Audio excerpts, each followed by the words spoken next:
국내 생리대보다 배는 비싼 해외 유기농 생리대를 찾는 여성 소비자들. 하지만 품귀 현상 때문에 찾기가 쉽지 않다는데요. 그렇다면 왜 이런 상황이 발생한 걸까요? 가볍게는 생리주기 변화부터 자궁 접출이라는 심각한 상황까지 일으킬 수 있는 생리대 속 독성 물질 검출, 이른바 생리대 파동 때문입니다. 지금까지 소비자들은 생리대 전 성분을 알 길이 없었는데요. 여성들이 외치고 있는 입법 정원, 생리용품 성분의 알 권리 보장에 대한 입법 개정을 함께 알아보겠습니다. 여성 한 명이 평생 사용하는 일회용 생리용품의 개수가 얼마인지 여러분들은 혹시 알고 계시나요? 무려 평균 10,000개에 이른다고 하는데요. 생각보다 많은 양을 소비하고 있습니다.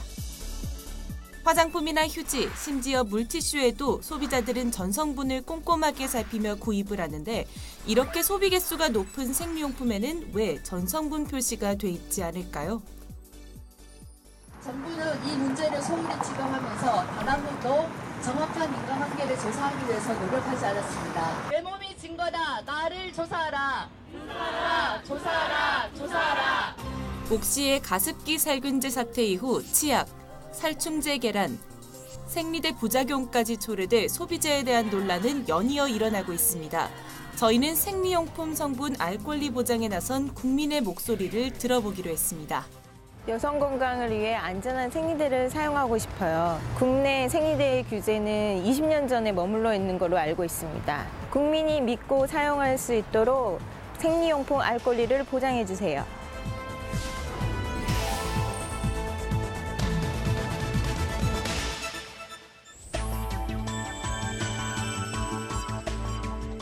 마트 한쪽을 가득 채운 수십여 종의 생리용품들. 그런데 이제 소비자들은 제품 구매를 망설이기 시작했습니다. 그 제품들이 대부분 좋다고 해서 다들 이제 바꿔서 썼는데 이 사태가 벌어진 거거든요. 사실 그전에는 몸의 변화일 거라고만 생각했는데 그때 그 제품들을 쓴 후부터 몸에 변화가 있었던 것 같아요. 다세포 변화? 뭐 이런 결과가 나왔어요. 근데 이게 뭐 그러니까 건강상의 즉각적으로 나타나는 건 아닌데 주기적으로 관찰을 해야 된다는 그 결과가 나왔더라고요. 이게 뭔가 몸에 변화도 오고 주기도 변화가 오고 양적인 것도 변화가 있어서 좀 이게 그냥 단순한 변화라고만 생각했는데 그 생리대 사용 후부터 그 변화가 있었던 것 같아요. 그런데 단순히 이 피해자만의 이야기가 아니었습니다. 한 시민단체에서 접수받은 피해자 제보만도 무려 3,000명이 넘었다고 합니다. 피해 사례 중에서 가장 많은 사례는 월경 주기 감소, 이틀 정도 감소했다는 응답이 30% 정도 됐고, 그리고 많은 수 여성들께서 월경혈 자체가 감소했다고 하는데 거의 80%가 넘는 분들이 말씀을 하시고 계시고, 그다음에 생리통이 심화되었다. 이 응답도 높게 나타났습니다. 발암물질 검출 생리대 사용 후 나타난 다양한 증상들. 시민단체는 국내 시판 생리대 10여 종을 조사했고 이 중 발암물질이 포함된 제품이 있다는 걸 알게 된 겁니다. 가장 문제가 되는 성분은 바로 휘발성 유기화합물질. 생리대를 속옷에 부착하는 흡착제 역할을 하는 접착용 글루에서 바로 이 성분이 검출됐는데 이 성분이 신체에 치명적인 영향을 미칠 수 있다는 걸 알게 된 겁니다.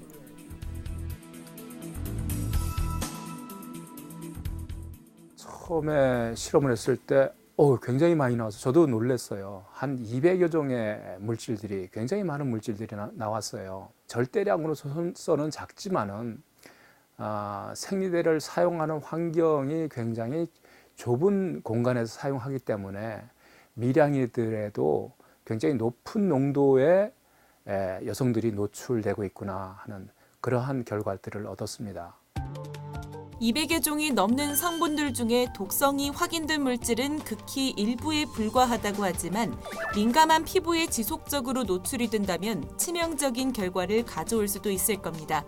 실제로 몸의 변화를 호소한 피해자들의 수도 만만치 않습니다. 그 흡수체 위에 부직포가 있고 맨 위에는 여성들의 생식기에 닿는 그 면으로서 처리가 돼 있습니다. 앞부분에도 이렇게 많은 접착제들이 모양들이 있는데 이러한 접착제는 우리가 사용하는 글루건의 접착제하고 똑같은 성분입니다. 이것을 가지고 이렇게 이 접착제를 눌러놨다고 생각을 하면 됩니다. 접착제가 바로 여성들의 생식기와 접촉이 되는 것이고 또 생리혈에 의해서 녹아서 노출이 될 수 있는 그러한 위험성들이 있습니다. 공업 시간이나 기계 공작에 쓰이는 글루건의 접착제가 가장 민감한 피부 부분에 직접 닿을 수 있다니 우리는 그동안 이런 사실을 알 수가 없었습니다. 생리용품을 구성하는 성분들에 무엇이 들어가는지도 모른 채 그저 친환경 성분들로 이루어져 있을 거라 믿고 있었을 뿐이죠. 생리대 부작용과 건강 이상이 제보가 들어오기 시작하자 식약처에서 직접 생리대에 어떤 유해물질이 들어있는지 조사하기 시작했어요. 그 유해물질은 주로 휴발성 유기화학물질, 그러니까 새집증후군을 일으킨다고 알려져 있는 휴발성 유기화학물질이었고 이 중 몇 가지 종류는 발암물질이었습니다. 일회용 생리대에는 그 휴발성 유기화학물질이 어느 정도 아주 미량이냐마 다 포함된 걸로 드러났어요. 하지만 이제 식약처에서는 이게 건강에 영향을 미칠 만큼 많이 들어있거나 뭐 유해한 수준은 아니다 이렇게 발표를 했습니다.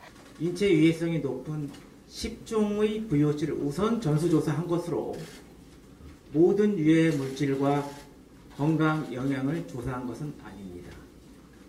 따라서 올해 말까지 74종 VOC에 대한 2차 전수조사와 유해평가를 조속히 실시하고 그 결과를 공개하겠습니다. 기타 화학물질 18종에 대해서는 18년 5월까지 검사를 완료하여 발표할 예정입니다. 피해자들의 목소리가 커지자 식품의약품안전처에서는 뒤늦게 생리대 속 성분을 검사하겠다고 발표했는데요. 정작 계속해서 생리용품을 구입해야 하는 여성들은 여전히 불안하기만 합니다.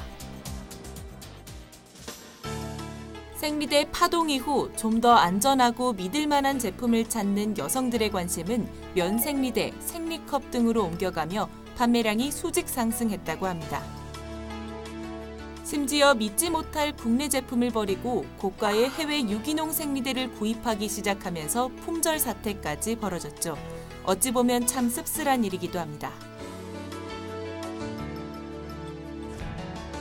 미국의 경우 생리용품 알 권리 법안이 발의됐고 생리대, 생리컵의 성분까지 모두 공개하는 법안이 발의 진행 중입니다. 안전한 생리대를 위한 청원 서명을 하고 있어요. 주요 내용은 건강 역학조사와 역학조사. 우리나라에서도 생리대 안전성 조사와 건강 역학조사를 진행하고 전 성분을 공개하자는 논의가 진행되고 있는 상황입니다. 최도자 의원이 발의를 했었고요. 지금 생리대 관련해서 유해성 문제가 지금 논란이 되고 있습니다. 생리대 관련한 역학조사를 제대로 해서 여성들의 이 피해 호소를 어떻게 하면 원인을 파악하고 대처할 수 있을지 역학조사를 요구하고 있고요. 또 한편으로는 이미 법이 지금 발의가 됐는데 생리대에는 어떠한 화학물질이 포함되어 있는지 전성분 표시제를 요구하는 청원 서명을 하고 있습니다. 북유럽에서는 노르딕 스완이라는 마크가 있습니다. 정부가 검증하고 제품을 만들었다는 친환경 인증 마크입니다. 이 마크만 확인하면 믿고 살 수 있다는 거죠. 전성분 공개조차 되지 않는 한국의 생리용품과는 많은 차이가 납니다. 지금 우리 국민들은 이렇게 믿고 사용할 수 있는 제품과 정보 인증을 원하고 있습니다. 실제로 어떤 성분이 들어있는지, 그다음에 내 몸에 어떤 생리대가 좀 더 맞는지 이런 것들을 면밀하게 살펴보면서 제품을 고를 수가 있는 거죠. 전성분 표시제는 그 자체로 안전한 것은 아니에요. 하지만 안전한 제품을 만들기 위한 아주 기본적인 권리라고 생각됩니다. 소비자 입장에서는 전 성분을 공개했으면 좋겠죠. 사실 전 성분이 공개가 안 되고 있는 거잖아요. 안전한 생리대를 사용하고 싶죠. 네. 얼마 전 식품의약품안전처에서는 생리용품 전 성분을 공개하겠다고 발표했습니다. 여성의 소중한 몸을 지킬 수 있는 생리용품 성분 알 권리 보장 관련 입법 청원, 국민입법 제안에서 함께 응원합니다. 국민 불안을 해소시킬 수 있는 정부의 적극 대처, 여성과 소비자의 권리가 제대로 인정받을 수 있는 생리용품 성분 알 권리 보장에 대한 관련 법안이 하루빨리 마련되길 기대해 봅니다.